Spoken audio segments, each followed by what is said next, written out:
What is United Methodist Communications? Great question. Today I'm sharing an interview I did with two staff members of the agency to learn about their purpose and what they're focused on for General Conference.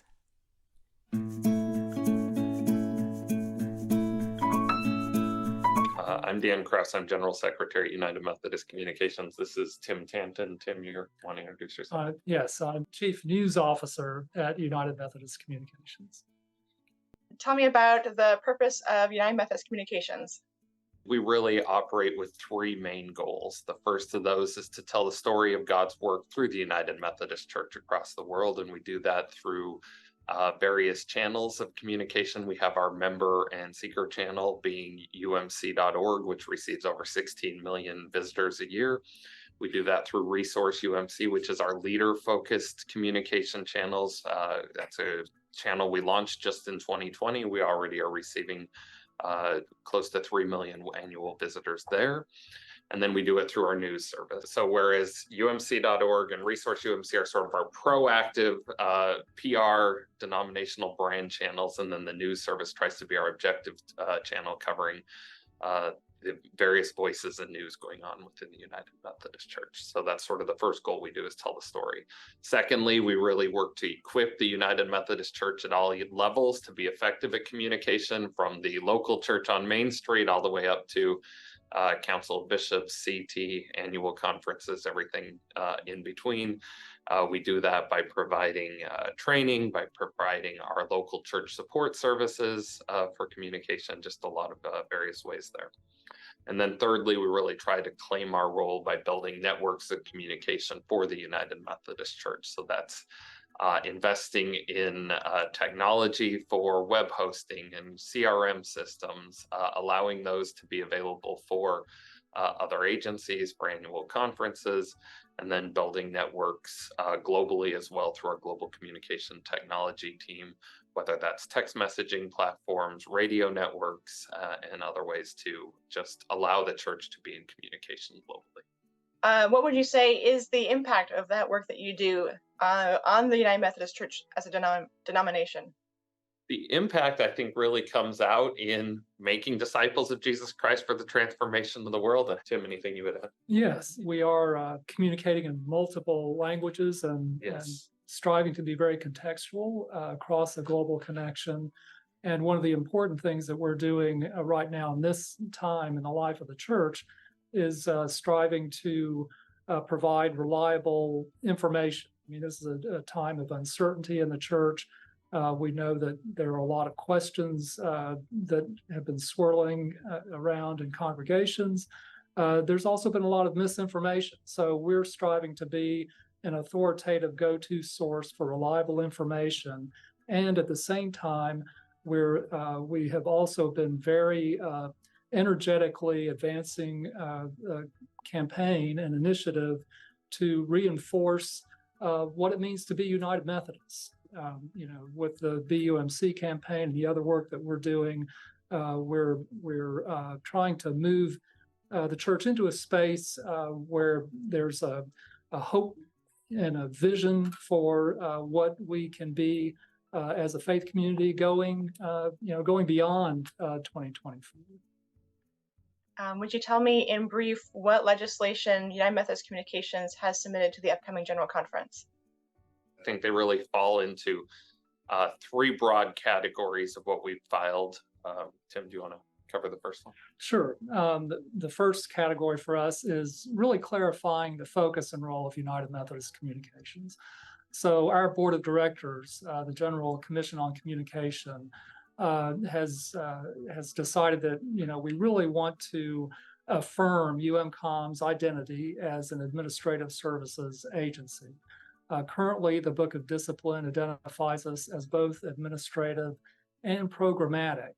But over the last several years, we've really moved more out of the programmatic space. A lot of the work that we've been doing in that regard, such as the Imagine No Malaria campaign, has moved on to other agencies.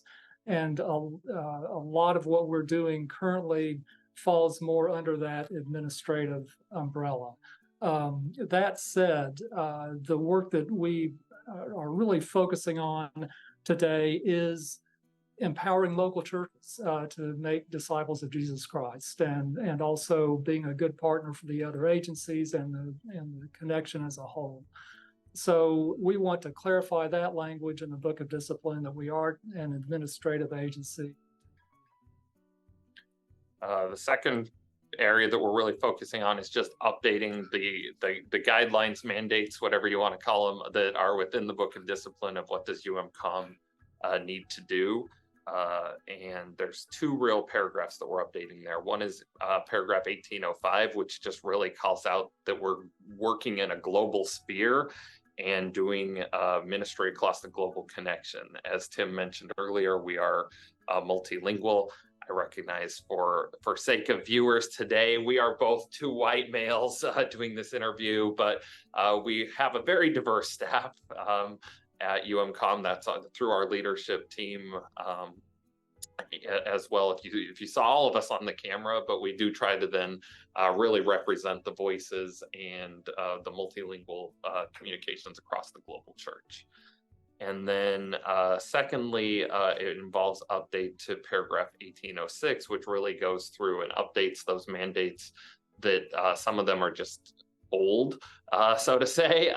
They refer to print communications and a lot of things in days gone by, and we're just trying to update them to the digital space where we find communications today, and really focusing on living into the digital space and how that works. And our board has reviewed that in light of the work that we're doing today.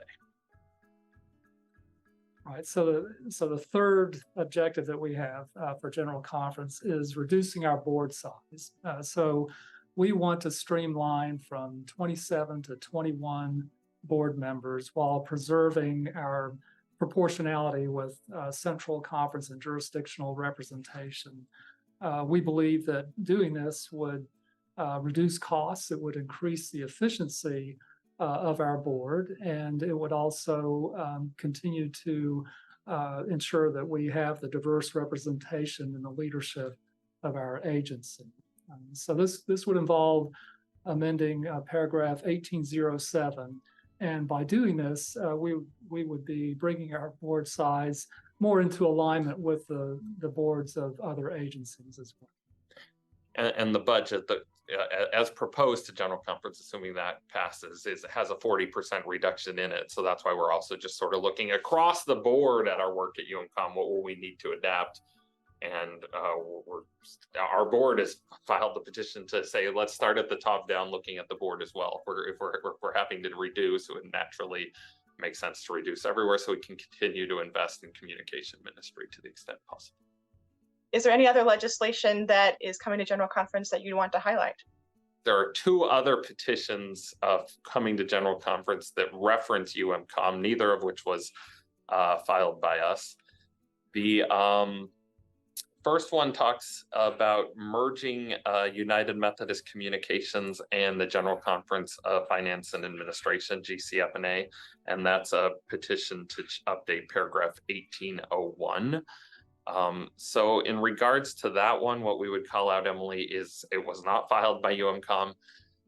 As the petition stands, we would have some concerns with the ways that it goes about a merger. But when it comes to the actual idea, we're very open to it. UMCom actually approached GCFNA during the past quad and said, hey, what if we merged, given the realities of a 40% reduced budget and needing to change the way that we operate as a church. That conversation did not move forward on the GCFNA board side. The UMCom board unanimously endorsed having me have those conversations with GCFNA. So I think we're in a place that we see change in the church needing to happen. So that's saying we're open to the spirit of the petition as the petition stands. We have concerns with how it goes about achieving the merger. We would be happy to have conversation with anyone that was interested on how we would see that being a little, I guess, better on the outcome side for the church, but we would stand ready to have amendments to that petition should it be something General Conference wanted to discuss and pursue. And then there's one additional piece too. Right, there's another proposal to amend 1806.1 to add enforcement of open meetings to the communications function. So UMCom has always been an outspoken advocate for open meetings in the church. We believe that openness and transparency are really vital for the well-being of the church and for its credibility. Enforcement is not an area that we have historically worked in, so that is a little new, but we would be open to conversations, to explore what this could look like. Maybe going back and focusing on your own legislation again, what is important about that legislation? What would happen if it passed or did not pass? Well, let's go through the three categories. I mean, updating our mandates, really, it's a reflection of communication changes. I mean, much like we went from the newspaper to radio and then into TV and now into the digital sphere, we're just trying to remain relevant. And I think the updates really reflect what are we doing at this point in time and allowing us to live into the digital space. If the mandates don't pass, we're trying to adapt the existing mandates to live into the digital space in which we live to remain relevant. And that's the way that our board has allowed us to continue operating. But I think so if they didn't pass, we'd continue working to make sure communications is relevant. I think it's just a better reflection for the church of what does that look like in this era.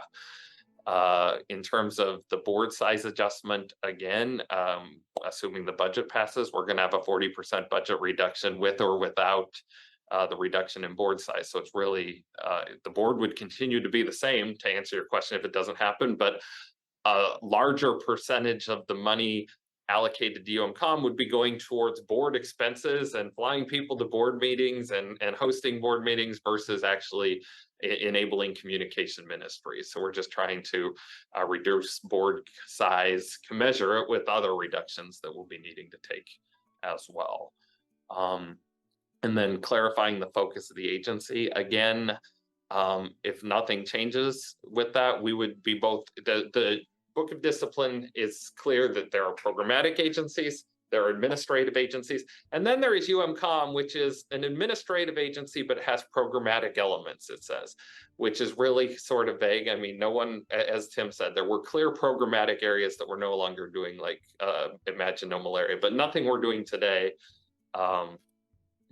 Does anyone sit around and go, this is the programmatic work and this is the administrative work? So we would continue doing what we're doing, but we think clarifying, much like in most nonprofit spheres, communication is seen as an administrative function that supports the programmatic work for us being making disciples of Jesus Christ for the transformation of the world, which we don't think happens because somebody happens to read a article on a website. That happens in our local churches and through our mission and ministry and outreach in the world. Communications, there's this perception sometimes that administrative is less important than programmatic. We don't see it that way. You can't have the program without the administration. So we see communications as enabling that transformation and disciple making that's happening at all layers of the church. But just clarifying within the Book of Discipline, to put us in one category of agency or another, I think would be helpful. I mean, these are mainly internal requests that are aimed at helping us operate more effectively as a ministry of the church. Was there anything else that you really had a burning desire to cover, to share, to make sure gets added to this conversation? I think if anybody has questions, reach out to Tim, reach out to me. We're happy to follow up, and our contact information, you can find us all on the web. So I hope you enjoyed this interview with Dan Krause and Tim Tanton from United Methodist Communications. Please leave a comment if you have feedback and subscribe to get all of my Emily Explains videos. Thanks for watching.